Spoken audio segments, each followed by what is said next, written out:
Welcome to the Water Channel podcast, a series of conversations on water, food, and agriculture. We feature stories and insights that are defining our present and are shaping our future. I am Abraham Abhishek. When cities flood, it is news. It is news because cities are densely populated.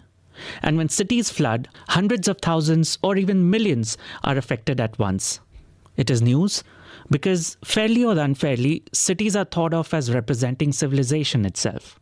So when cities go underwater, it makes for a picture that speaks to our fear of our civilization being under threat. The thing with urban floods is, it is not just water.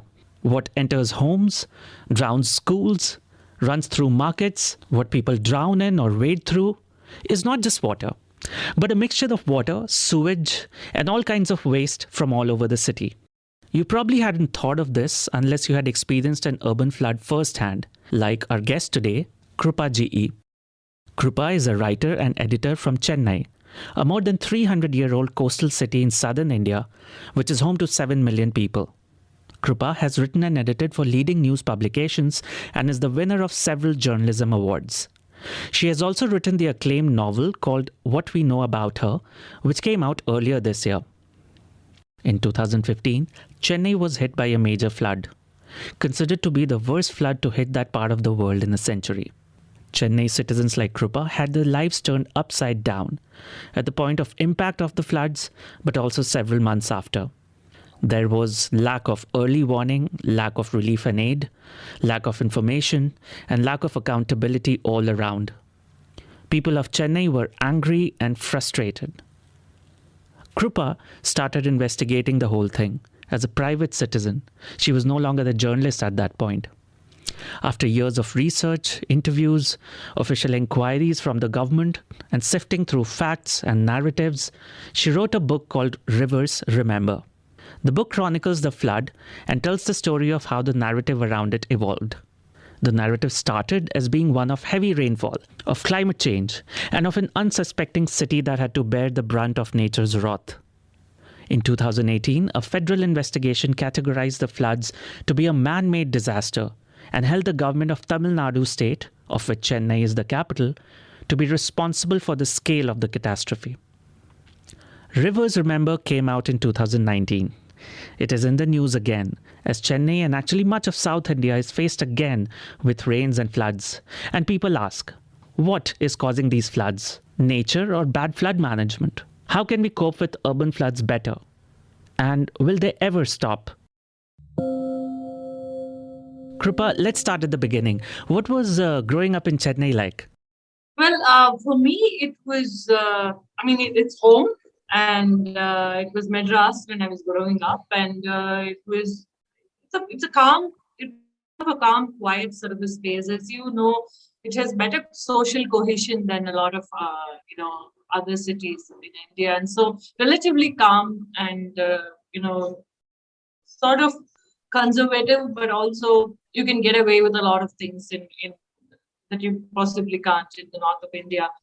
I remember even as a child being acutely aware of the city's very strange relationship with water. Growing up, I grew up in an apartment that had a well actually, and there'd be in summer months I would have to draw the water from the well myself, and this is not something that we see anymore. Then I remember distinctly in my childhood when metro water came. And, that is the first time that we had this concept of the state having a tanker and then bringing water to your home. And all of these things actually punctuated your childhood, right? Because you would have to dress up around the time the water comes. You'd have to make sure that you're around to help your mom fill water in the vessels. And she was also a working woman, and my dad was away. And so it was just my brother and me. And so even growing up, I was quite acutely aware of my relationship with water, but it was in the sense of a very transactional nature. Otherwise, it was growing up in Chennai. It was fun, I'd say. It was calm, and thinking back, that is the word that would encapsulate it for me. Do you remember back then ever thinking about the possibility of a flood in Chennai? Well, actually, in cyclones were very, very common growing up as well for us, and so we used to the winds. And when we moved to my new home, which is where my parents live now, which is where their home flooded. Um, in 96, there was a very bad cyclone. And then we remember our neighbors telling us that water had entered their homes. It was a very short lived event. I don't think anybody took it seriously. I think everybody just sort of quickly moved on and just sort of felt like, okay, this is something we need to forget. For some reason, it was not, but everybody now remembers it. Everybody now talks about it.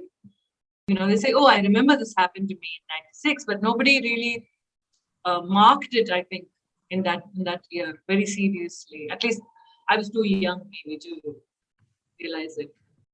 And what is your recollection of the 2015 floods at the point of impact? What were you guys doing at that point?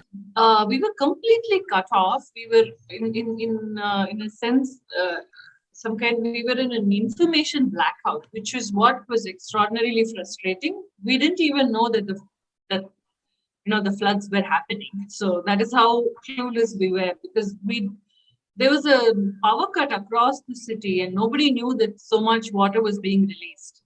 Krupa is talking here about the release of water from lakes and reservoirs surrounding the city into the canals and rivers running through it.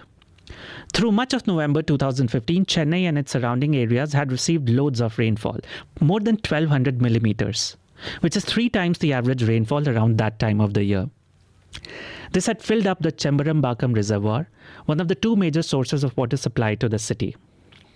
There was a let-up in the rains in the last week of November, and that would have been a good time to release some of the water into the city's waterways, slowly and in a controlled manner. But that was not done.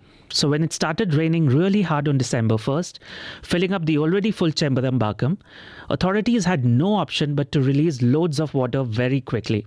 This water could not fit within the city's several rivers, drains and canals. It overflowed their banks and entered homes and schools and offices and shops late at night. And because they did not get an early warning, there were people in these homes. And the police didn't know, the press didn't know. Like, it was just complete chaos. I think even officers didn't know. A lot of officers were totally taken by surprise. And so were we. We were asleep when the flood happened, and I had no clue that that all of this had happened overnight, because I'd spoken to my parents at around 12 in the night, and before I went to sleep, and they said they were nervous, but they felt like, okay, maybe this will pass, because the sewer lines and all were almost all full, and they could see the water, and they were sort of threatening to like emerge out of the sewers, and that was really the first time that they experienced something like it. And this is something I don't really talk much about, but my mother worked in the groundwater department in Tamil Nadu. And so she kind of anticipated that the flood was going to come from under the ground, when I had no clue. I didn't know then that the flood could come like that. I only thought it would just come in from the street, or if something flooded and stuff. So I didn't know it could come in from inside your own home.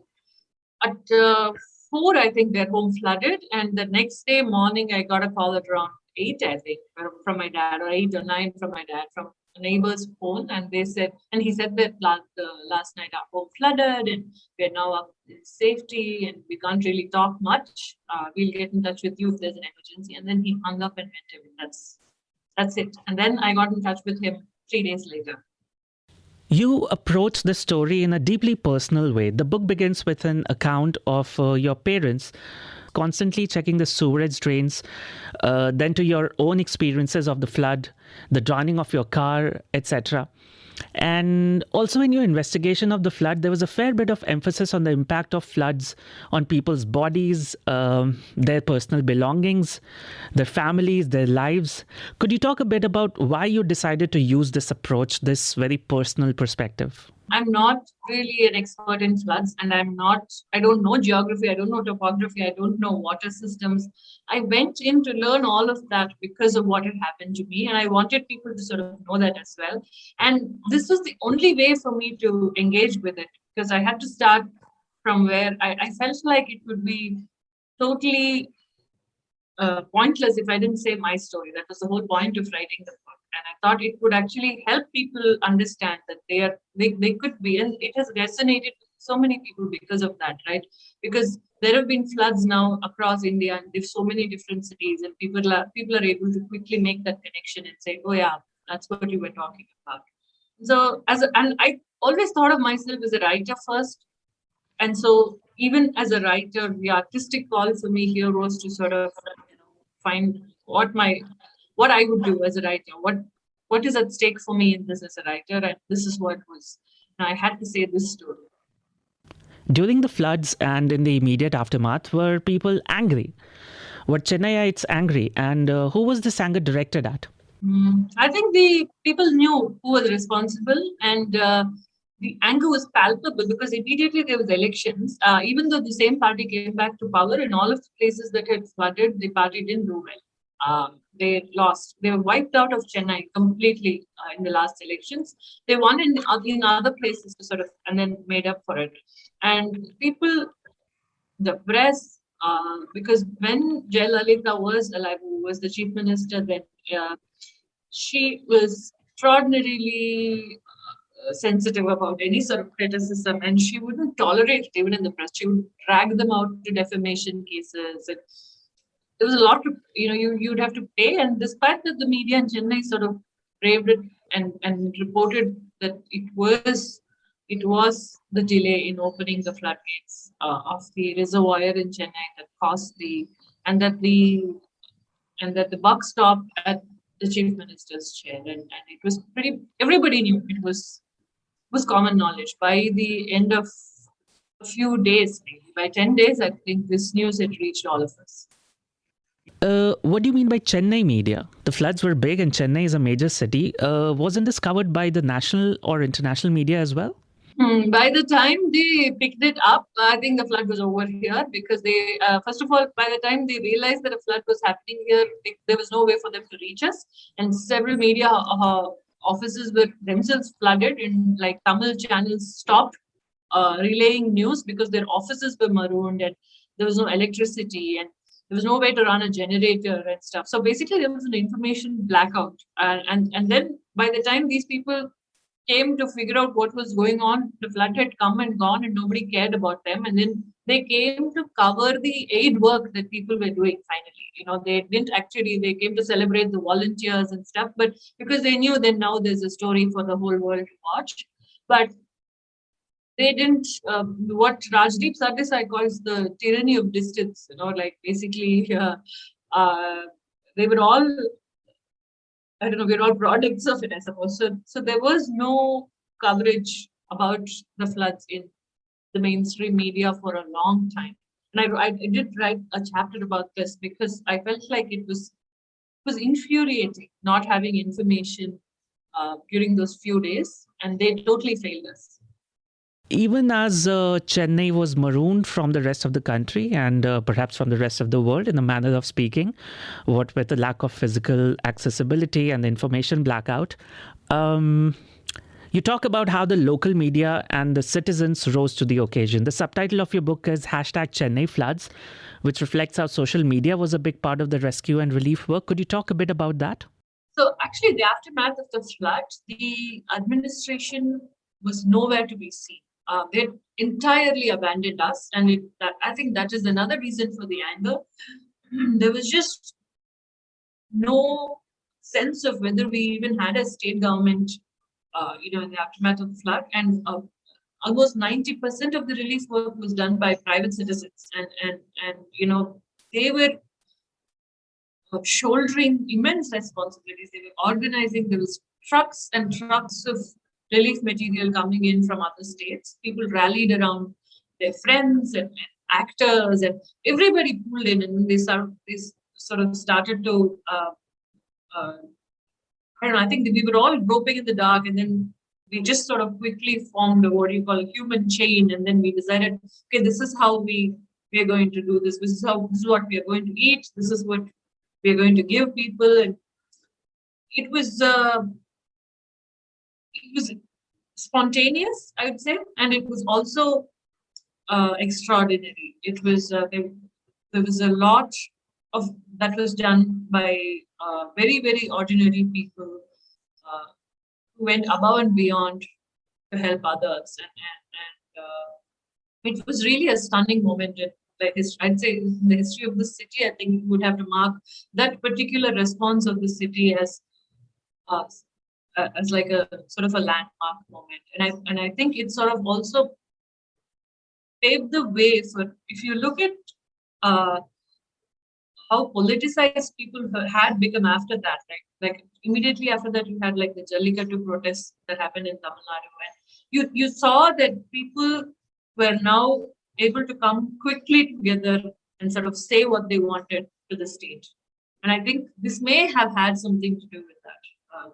May have led to that. So, even though the general citizenry pitched in to help each other, went above and beyond, the people whose job description it was to respond, the disaster response authorities and officials, that is, they went, what's the opposite of above and beyond? Below and within? How could a disaster, such a big disaster, catch the disaster management authority unawares? How did that happen? Exactly. Which is what, I try to file RTIs, I try to follow court proceedings and sort of write about particularly this failure that you're talking about, because it seemed like the Tamil Nadu disaster management, the people who were tasked with it, they didn't even meet. They didn't even know what to do. Even during the floods, there wasn't a meeting. There wasn't even a control room. That the flood, they had opened the floodgates so abruptly that the disaster teams couldn't land in Chennai. They couldn't come to Chennai, and they had like a shortage of people who actually do the rescue work of the chaos that ensued after. So basically, they had just, this was a department that had just gone into lapse, and it's a pity because the disaster response for whole of India came in the aftermath of tsunami, of which Tamil Nadu, bore the brunt, and you would think that they would be they'd be ready because we are so vulnerable, and the tsunami showed us that, but clearly they weren't. But the hope is that after such a humongous tragedy, that the following governments will avoid, being that callous. I think they'd become so power drunk that they thought nothing could ever happen to them. Do you think there is something to be said in favor of the authorities, in the sense that what they were dealing with was an unprecedented weather event, a once in 100 years weather event, that this was an example of large scale changes in regional or global climate? I mean, do you see any credence in the argument that what could we do after all? This was climate change and we were helpless. Not at all, because I'd say that, I just wanted to get that out of the way. I would give that government zero pass on for any of the actions that ensued, even though it was you're right, it was extraordinary amount of rainfall.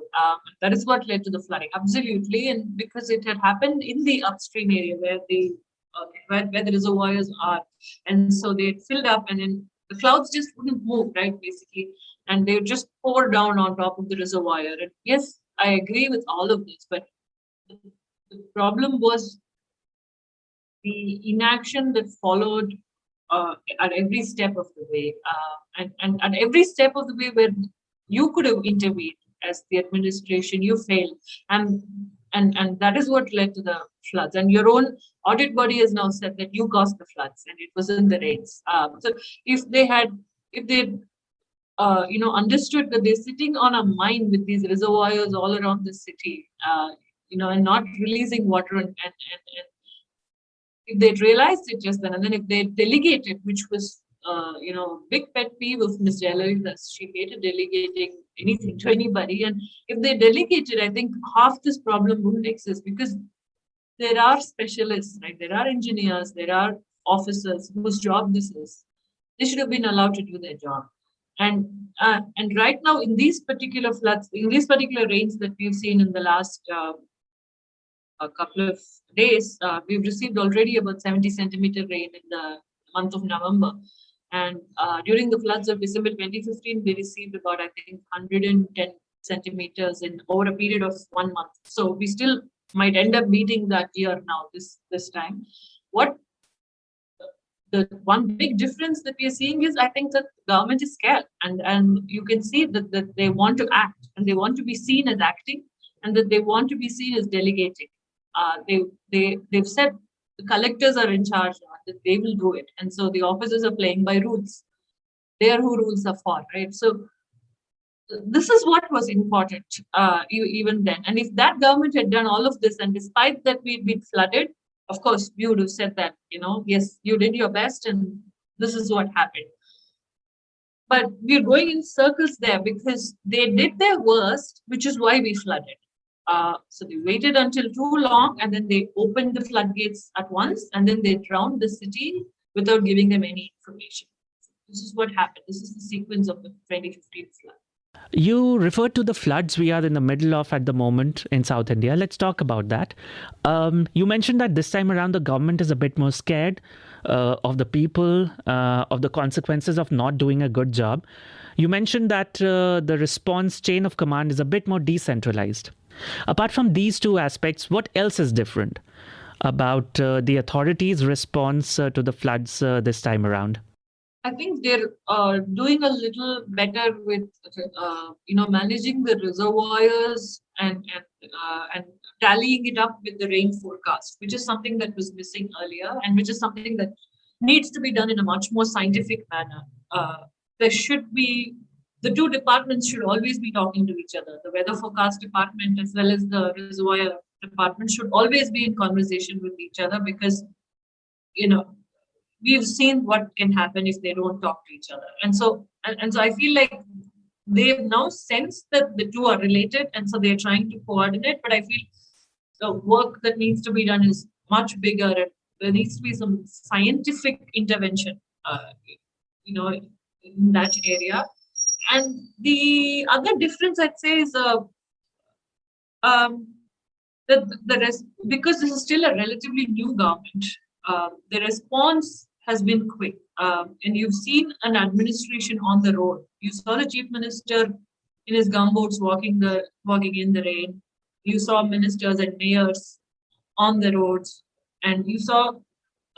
So for everything in India, it's a term I hate. For everything in India, we have jugaad, right? Jugaad is an Indian colloquialism for stopgap measures or patchwork fixes. And because why do we need jugaad? We need it because we don't invest in the long-term stuff. And so now there are these pumps, these motors that have come up. The government has some 600, 700 pumps, I think, or 200, I don't know how many, ever hundreds. And they're just pumping the water out wherever the streets are waterlogged.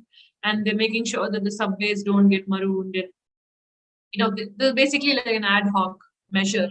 But they seem to be making sure that roads get cleared faster this way. But then obviously they'll have to do an audit of the previous government's stormwater drain work, because there seems to have been some corruption and some kind of wrongdoing in those. Because in this area that I live, called Tinagar, it was part of a smart city plan, and it received crores of rupees in funding for this smart city plan. And the promise during the elections was that it would not flood if it rained again, because the stormwater drains had been laid, but it flooded again and flooded very badly again this time. So clearly, there has been some wrongdoing, and the current finance minister, has said that there seems to have been some wrongdoing and that they're looking into. As I told you, I lived in Chennai in 2005, 2006, when we experienced flooding in the city and in other cities in the region. Roads were underwater and some of the low-lying areas had houses underwater for a few days. And I was told by local residents that this hadn't happened in the longest time. And after the water receded, the general feeling was that this was a once in a lifetime kind of an event, and something of that sort was not going to happen again for a long, long time. Did not quite happen. Since 2015, we've had floods quite frequently. Of course, there was a big one in 2015, but also there have been floods of some kind. Perhaps not as big, but still, pretty much every year. And we are in the middle of a rather big one right now. So what is it that happened that for the longest time, no floods, then suddenly in 2005, floods, and now it feels like we are locked into an inescapable cycle of annual floods? I think the overarching could be that of climate change, definitely, right? It could be because of global warming. But as far as Chennai is concerned, first, the fact that it's a coastal city, it has a very, very complex drainage system, right? It's got like very many small networks of drains and canals that are all totally interconnected and stuff. And so when they're all clogged up, which is what happened in 2015, you get floods.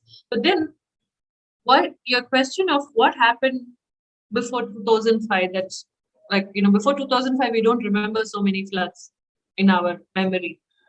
I think encroachments, I think we have sort of, and the floodplain that the water had for runoff and to be absorbed, the sink, what they call, all these wetlands and marshlands and all of those things that are cities, flood arsenal, they're all vanishing from the city, right? That is one part of the puzzle. The other part of the puzzle is, of course, that um, Chennai itself as a city is almost at sea level. It's like flat as a pancake. That's what they call it, and they say that it's just there is very, and so drainage itself by itself is very complicated. To sort of route it towards the ocean itself is sort of, you need to do some work, and many places are below as well, are lower at a lower level, and so water just sort of collects in those places, and then you have to find ways to sort of redirect them out and stuff. So you have these encroachments, and then you have the fact that the city is flat, and then it's at mean sea level, and then you also have a system that hasn't invested in this particular problem for a long time. And so basically, what do you want? You need water to just run off. You need water that won't stay in a place, and you need water that gets absorbed. And so all of these things have not been done. Basically, we've not focused on any of this. Actually, we did do rainwater harvesting, but it didn't come in handy in 2019 when we had like the worst drought. Almost, we approached what they call day zero. And during this 2019 drought that Krupa mentions, the Chembarambakam Reservoir dried up. The same Chembarambakam Reservoir which had been the source of the water that had flooded the city in 2015. That's what is surprising to me as well, right? Between 2015 and 2021 floods, we had like one of the worst droughts we've ever seen. In fact, like in our building, we had to put in a new bore just 2 years ago because we couldn't get water from the fossil water from underground. And then now we have water seeping out of our walls because the water table has risen so high because of the rains. So we are having extreme rains as well. I would like to go back to the parts of your book that look into the flood not just as a hydrological event, but as a social or sociological event. Like most cities, Chennai has the elites and the marginalized, rich people and not so rich people, upscale neighborhoods and areas with more modest dwellings.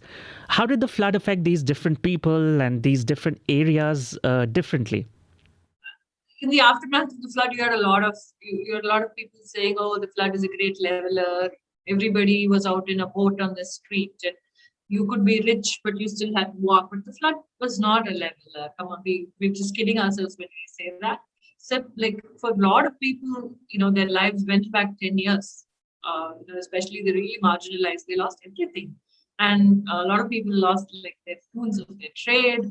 And this is not just in Chennai, right? The flood also happened in Cuddalore, which is and there were quite a few impoverished people who were affected very badly by the floods there as well.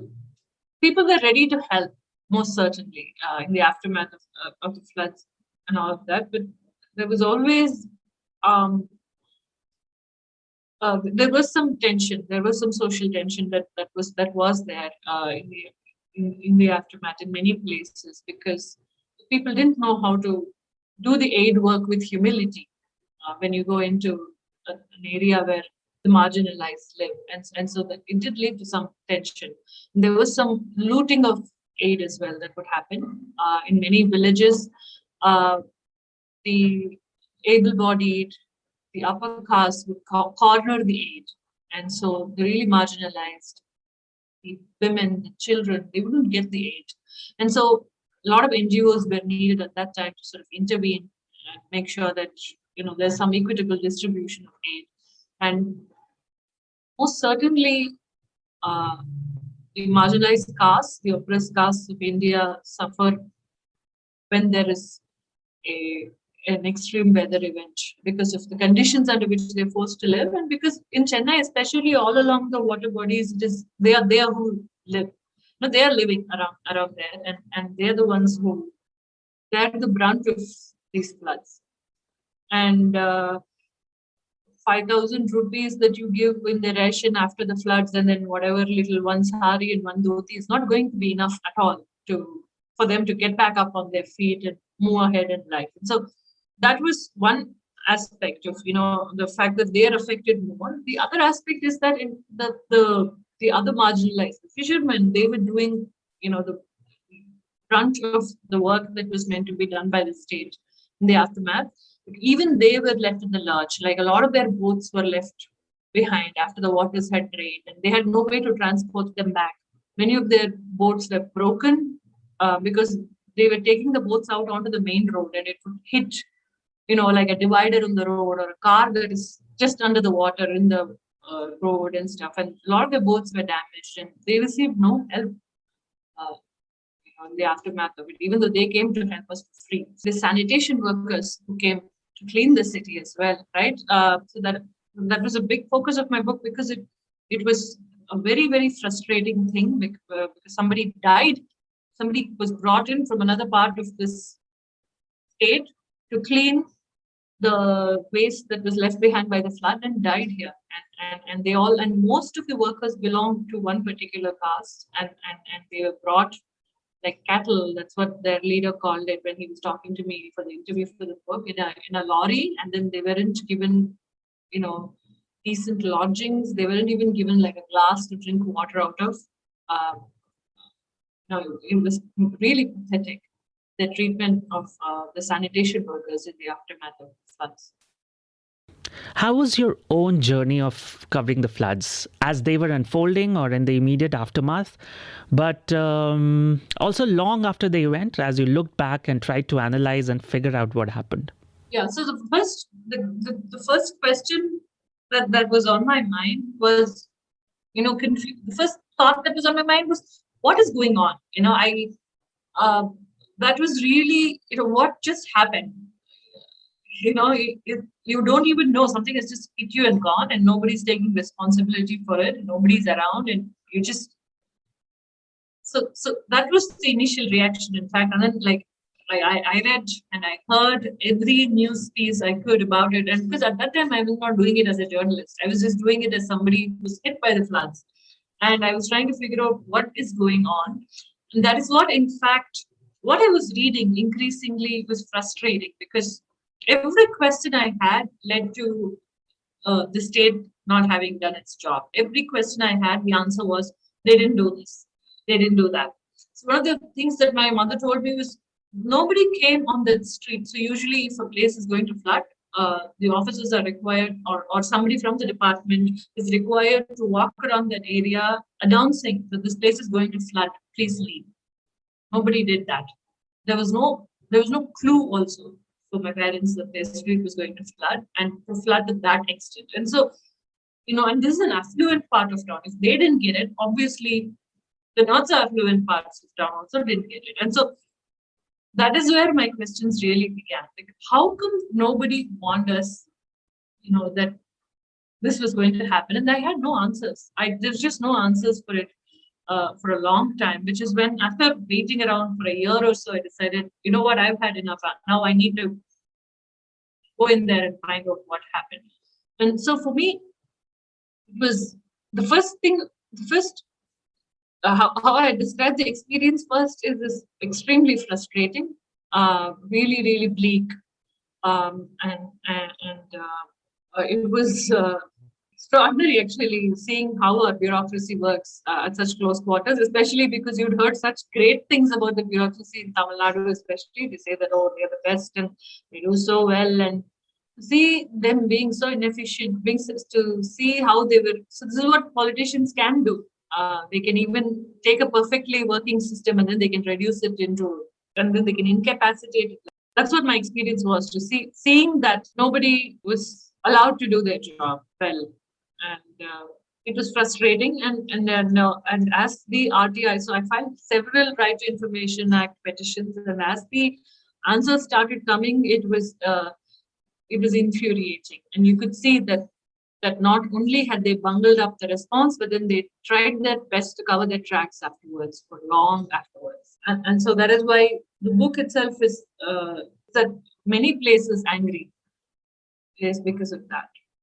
So you investigated this whole thing not as a journalist attached to a news media organization, but as a private citizen.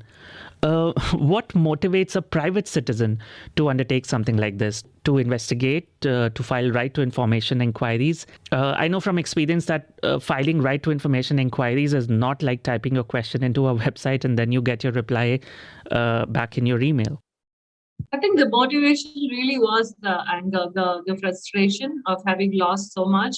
At no point did I feel like I'm doing something great. I just always felt like I'm doing something I'm supposed to, and so I'm doing something that nobody else wants to, and I'm just going to, you know, get down and do it, because a lot of people, even now when it rains, call me up and ask me, what do you think is going to happen? How is it going to happen? And then I wonder why nobody else wrote another book about anything from here, right? And even when the book came out, at first I thought it would just go entirely unnoticed, because who cares about Chennai's floods? I mean, nobody in the country, the rest of the country usually would care at that time. But then I think something has changed in the last few years. Everybody has become, even if nobody's saying it out loud, people are alarmed by the state, of our own cities, in the face of just the slightest provocation from nature. Like, so we just cannot handle rain, we cannot handle heat. We're well into the climate apocalypse. We're already here, right? And so I think subconsciously people already recognize something has changed, and we're no longer just as safe as we used to think we were. And I think for me, the reason for my doing this was 2015 is when I woke up to that reality. Is when I realized that things are not the same, and I need to know, basically, and I'd like to tell people. I had been a journalist for about 10 years by then, and I felt like, um, at some point you feel like you have the voice to say this, and that you should say it, and if nobody else was going to say it, you'd have to say it louder. And thankfully the climate ecosystem basically is, it's been one of the most rewarding things for me writing this book, because people have been so receptive to it. I'm not a scientist. I don't know anything about climate change. I don't know anything about the way clouds are formed and how winds are, moving the clouds along. But then I was learning as I went. But a lot of people who are in the climate space have welcomed the book so warmly, and across the world, not just in Chennai. And so I think and it's also credit to this group of people who work in this field, because they understand that more people need to come out and write about this and talk about this. And there's not enough of us doing it. After the 2015 floods, what about Chennai has changed fundamentally that cannot be undone, that cannot be turned back? I think in terms of what is grim is that the lives lost and unaccounted for. I think that is something that still makes me very sad, that the state never owned up to how many people had died and what happened to them, because a lot of them were really poor. They'd come here for work, watchmen and security guards, people who worked in the like basements and buildings. We don't know what happened that night, right? And so that is something that can never be undone. And in terms of what is positive, is what can't be undone is now you can't stop people from asking you questions and being very aware of what you're doing with the reservoirs. I think that is something that has that people have understood that we are a city and there are reservoirs around us, and that when they are open, we'll get maroon, and that they better maintain it properly. And if they don't, we're going to ask questions of them. And so the press and the people, everybody is sort of there is a growing awareness about the city's complex relationship with water, across neighborhoods, across the city right now. Well, there is no brighter side to a flood, but if people have emerged from it more aware about the flood risk to the city, and if they are demanding more accountability from politicians and from municipal officials, as a former Chennaiite, I will take that. Thanks a lot, Kripa. Really appreciate your time. Thank you so much, Mike.